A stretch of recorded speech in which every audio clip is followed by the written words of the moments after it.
Twilight fell as I returned home on the dirt path from dinner with my family. When I went to unlock my front door, from inside I could hear the sound of my back door shutting ever so quietly. Someone was in my house. And I lived alone in a mud house in a tiny, far-flung village in the scrubland south of the Sahara. I bolted to the back of the house. A 5-foot-high wall closed in the tiny back porch.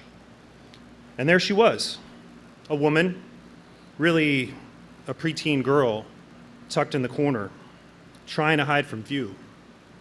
I could see her, and she could see my face peering at her over the wall. She said nothing, nor did I. What was she doing? What had she been doing in my house? The front door was still locked, so she would not be able to leave that way. The only way was up and over the wall to where I was waiting on the other side. The only way was through me. I want to say our eyes met, but now it was mostly dark. All I could see were the whites of hers. She remained still for a few moments, and then, to my shock, she ran straight towards the wall where I was waiting on the other side, where I was waiting like a goalie ready to stop the shot. She couldn't have been any taller than the wall she jumped to climb. And as she crossed over the top, I blocked her at the shoulders for a moment. But somehow, this tiny person slipped through me and raced away in the dark. She ran.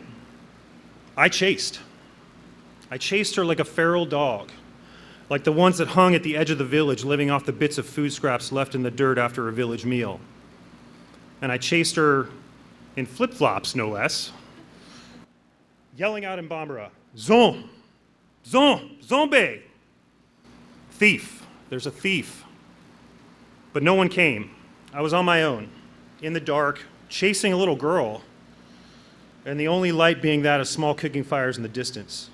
The girl, perhaps all of 13, zipped along the twisting paths between the huts, escaping me at every turn. Me, a lifelong runner with the speed of a lanky 24-year-old. I guess I ran because she challenged me, much like I had challenged myself to live in a little village for 2 years. I finally caught her. I grabbed her arms, and we tumbled to the ground.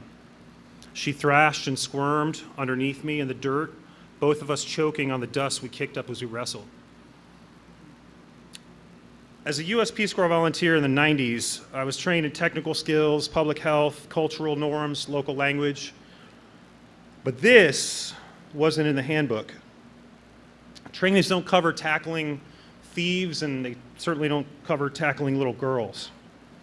I lived in Macina, a tiny hamlet in the huge country of Mali, known for its desert blues music, and the legendary ancient city of Timbuktu. Macina was 25 miles from anything you'd call a town, and 200 miles from Bamako, the capital. You could walk across it in a matter of minutes.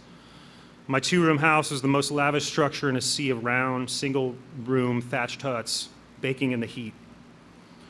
There was no electricity, no plumbing, no grocery, no cars, or even roads. My toilet was a cockroach-infested latrine hole.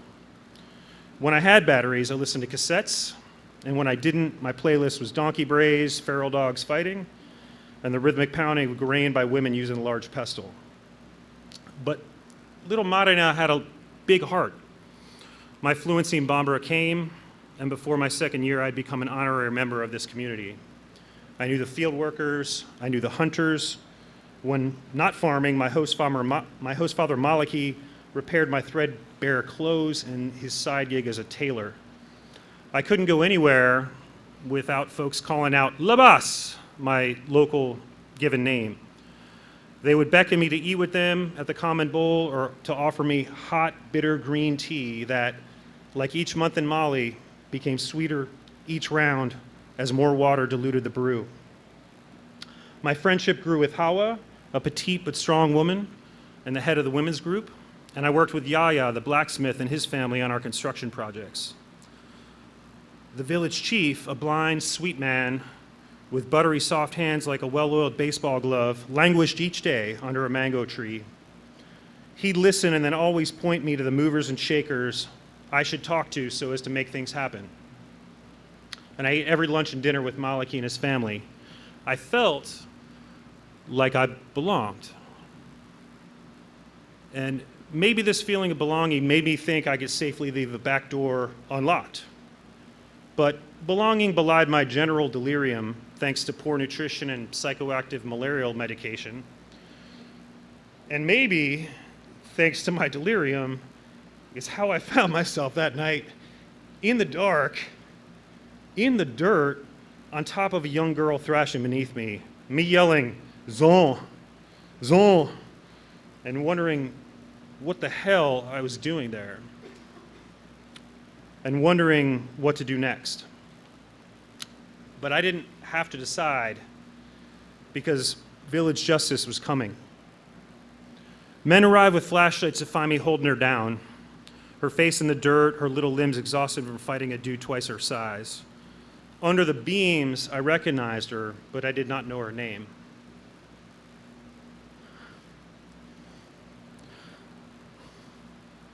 She was just a little girl, one who would never go to school, one that simply worked with her mother to prepare meals and work the fields until being married off to continue the same. And the men took her away, and I caught my breath, but with it came the dark realization. I knew what would befall her, and it would be my fault, I thought, as I trudged with guilt back to my house on the edge of a desert sea. In Mali, like much of the world, surprise, men are dominant. And women and children who aren't subservient face some extreme abuse. I saw husbands beating wives. I saw teachers hitting children, and I hated it. But as an outsider, it was not my place to scold. I could only look away. I could not reconcile this violence with my love for this country with its lighthearted, deeply generous culture in contrast to its poverty. The kind of place where creative name-calling among strangers was a source of hilarity. You might call me a bean eater, but I could sling right back, well, you eat dogs, and then shake hands. And the more I became part of this community, the more I folded my privilege into my wallet that girl had rifled through that night, as I later found out. I had much to be envied. I mean, I had some clothes that were not ripped. I had a cassette player. My monthly $200 stipend was more than most people made there in a year. I was not tied to domestic work or field work. I could get passable health care in far-off Bamako when I needed. And I tried not to think of what would happen to her for entering my house. But I knew that she was about to be beaten within a centimeter of her life. Men started arriving soon after I got home. Not Chief Jakite because he was too weak, but all the guys who seemed to run the show. My host father Maliki, Nama, the blacksmith's brother, a dude known as Commando, a name he drew from a Schwarzenegger movie, and whose manner reminded me of Kramer. And a quiet guy who exuded wisdom, who always seemed to be involved in important village decisions. Modibu and some of my other younger friends, guys in their teens and 20s, also showed up, perhaps to run messages if need be. My two-room house was packed with men. There was not enough seating, which could be a cultural faux pas in Mali, but in this instance, no one seemed to mind. The quiet guy produced a little statuette that he had found in the girl's hut, one I had bought traveling in the desert. The loving couple carved from ebony looking back at me with muted expression. It hit me then that money had gone missing fairly regularly. The girl must have gotten into my house several times. I had not even noticed, nor even that the statuette was gone. The deliberations reached the verdict. The girl was to be beaten. And I had to steel myself and shove my guilt down that dirty latrine hole. Because this was the way of things. But instead of her father doing the deed, they wanted me to do it. They wanted me to beat a little girl. Ko, mewa, terakede. Just no fucking way. And I'd like to imagine that I dropped a mean hell no and bomber that night like I just did now. But I didn't. And instead, early next morning, I slipped out of there, just like the girl slipped through my hands as she came over the wall. I snuck away under the cover of pre-dawn darkness on my motorcycle.